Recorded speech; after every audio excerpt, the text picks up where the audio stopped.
You ever notice the person giving advice never has to live with it? Funny how that works.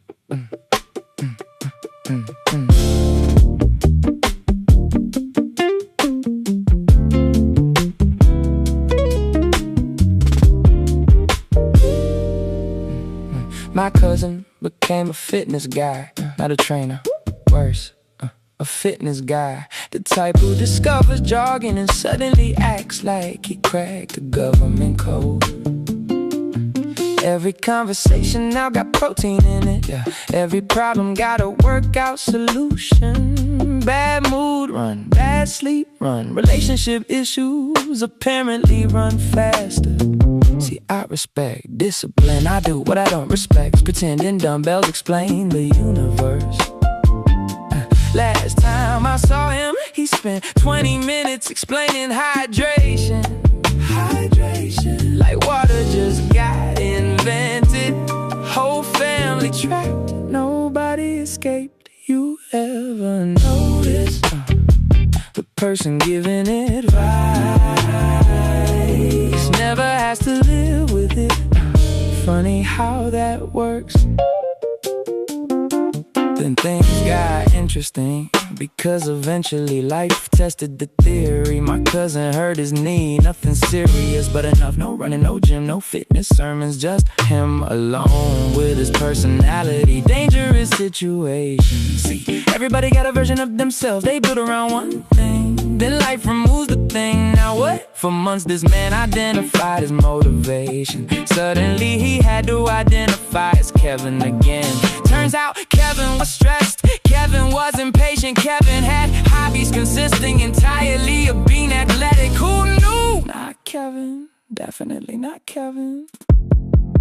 Life got a strange sense of humor.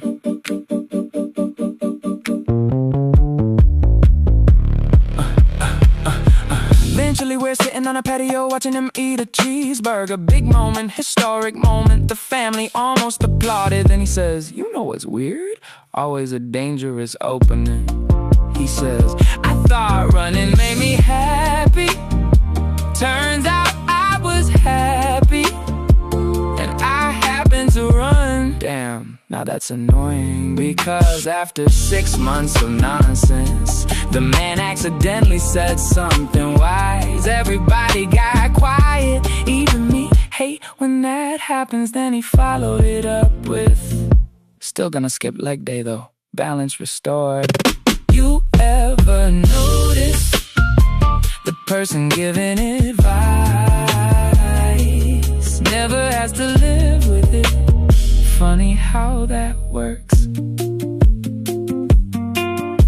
For the record, he's talking about cold plunges now.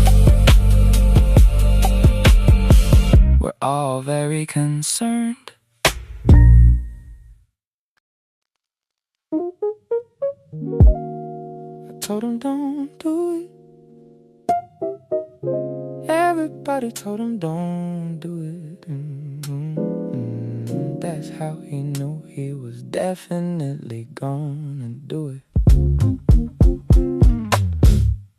My boy Chris quit a perfectly good job, no backup plan, no savings worth mentioning, no strategy deck, no vision board, nothing. Just woke up one morning and decided he was tired of being annoyed, professionally bold, extremely stupid but bold. His manager asked if he had another offer. Chris said no, then smiled. See, that's not confidence, that's a dare. Whole friend group spent weeks trying to talk sense into him. Didn't work, never does. People only borrow advice after they've already ignored it.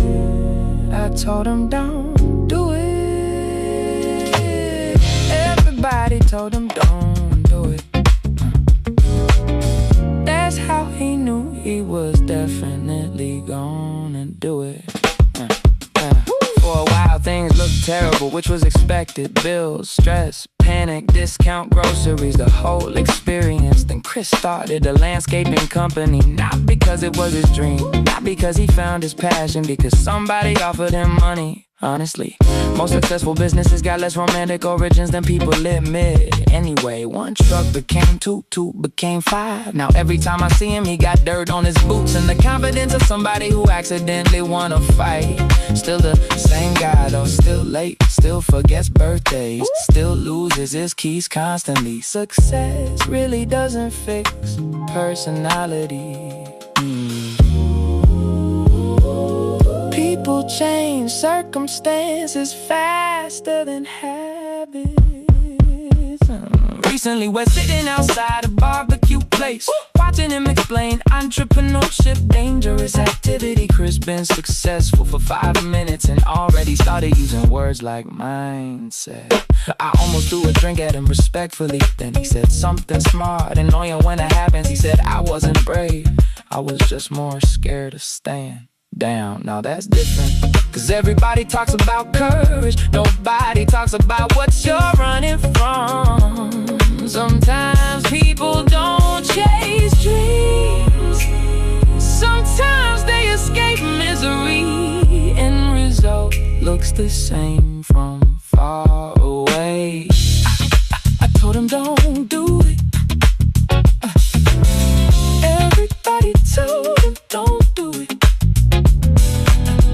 That's how he knew he was definitely gonna do it. For the record,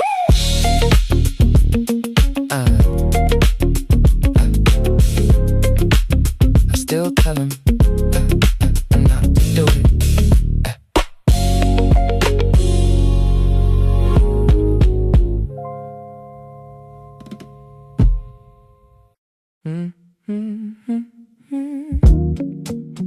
Yeah.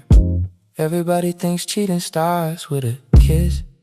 Wrong, way wrong. It starts with comparison. Tiny comparisons, harmless ones.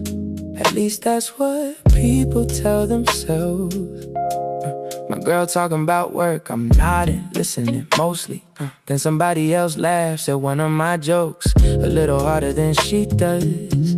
That's it, nothing happened, no flirting, no numbers, no secret meetings. Just a thought, a stupid thought, but thoughts got legs if you feed them. I know better, I do, I really do. That's the worst part. I know exactly where this road goes, and I'm still looking down it. Now I'm noticing things, dangerous days, the laugh, the text, the attention, the novelty. See, people talk about temptation like it's overwhelming.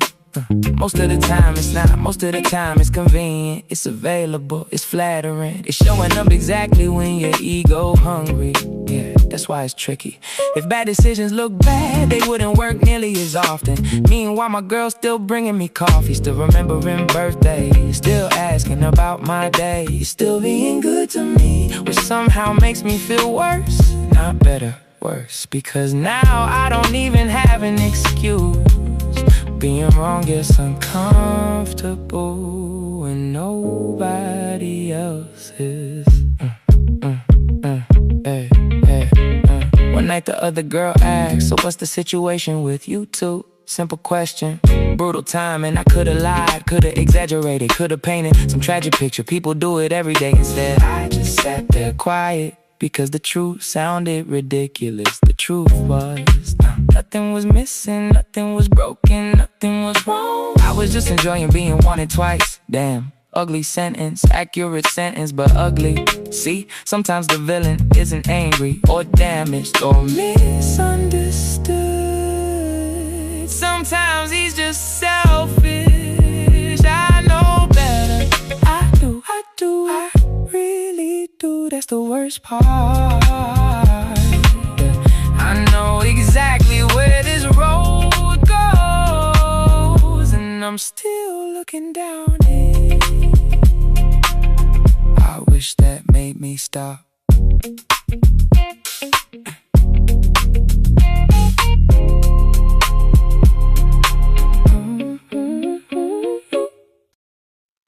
You said don't make this weird.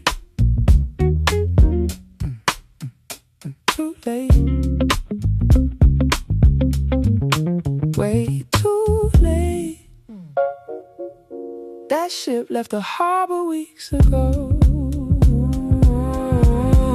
Started as a rebound, let's be honest, you knew it, I knew it. Everybody with functioning eyesight knew it. Fresh breakup, bad timing, questionable judgment, classic setup. We met through friends, started hanging out, nothing serious. At least that's what we kept saying. Funny how people repeat things when they're trying to convince themselves. You had your ex, I had mine, both pretending we were completely over it, both lying professionally. Still, the chemistry was real, that's what made it complicated. So don't make this weird. Too late. Way too late.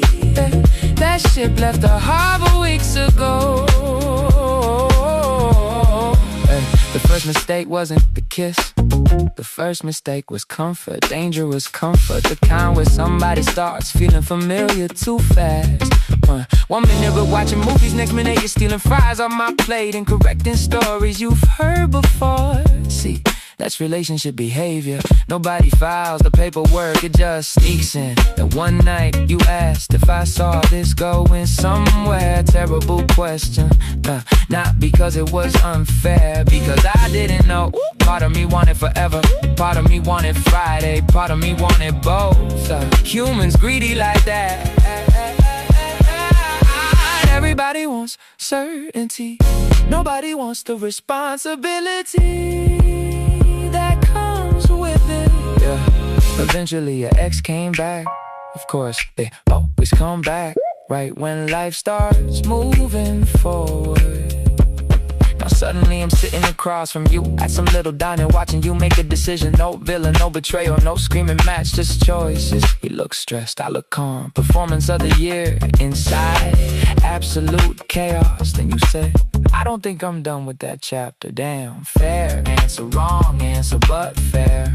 See, that's the adulthood. Sometimes nobody does anything wrong and somebody still leaves. You said don't make this weird. Too late. Way too late.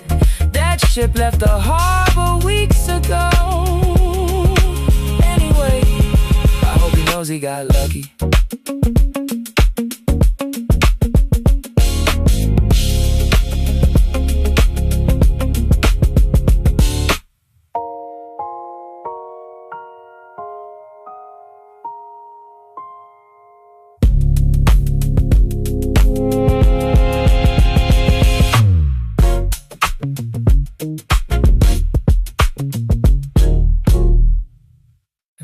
That's not what happened. That's my version. Different thing. Very different thing. My brother tells stories like a lawyer. Every single one. You ask how traffic was, and somehow he's the victim. You ask why he's late, and suddenly there's 3 plot twists, a misunderstanding, and an inspirational ending. Honestly, it's impressive. One family dinner, he's explaining why he missed grandma's birthday again. Car trouble, phone died, work emergency, meteor strike, something. Then grandma says funny. The rest of us got here, whole table lost, it finished over, case closed. Except not for him. See, some people don't surrender, they revive. That's not what happened. That's my version.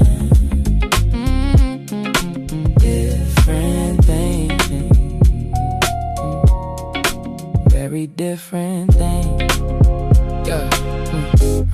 Yeah, couple weeks later I catch myself doing the exact same thing. Of course, Turns out judgment got mirrors everywhere. My girl asked why I forgot dinner plans. Simple question, simple answer, I forgot, done. Conversation over instead, I start building explanations. Busy day, stress, phone notifications, schedule changes, traffic, gravity, the economy, anything, everything except the obvious answer, I forgot. Funny, the truth usually the shortest route. People still take the scenic path. Pride hates simple answers. Yeah. Later that night I'm sitting on the couch, thinking about my brother, thinking about grandma, thinking about how everybody in this family got a favorite version of reality. My uncle tells stories where he's the hero. My cousin tells stories where she's unlucky. My brother tells stories where he's misunderstood. Me, I tell stories where I'm reasonable, which is probably the biggest fiction of all. See, most lies ain't about facts, they're about casting. Everybody wants the lead role, nobody volunteers for villain. That's why family arguments last forever. Nobody debating what happened, everybody protecting the character they wrote for themselves. That's not what happened. That's my version. Different thing, yeah. Very different thing. Anyway, according to my brother,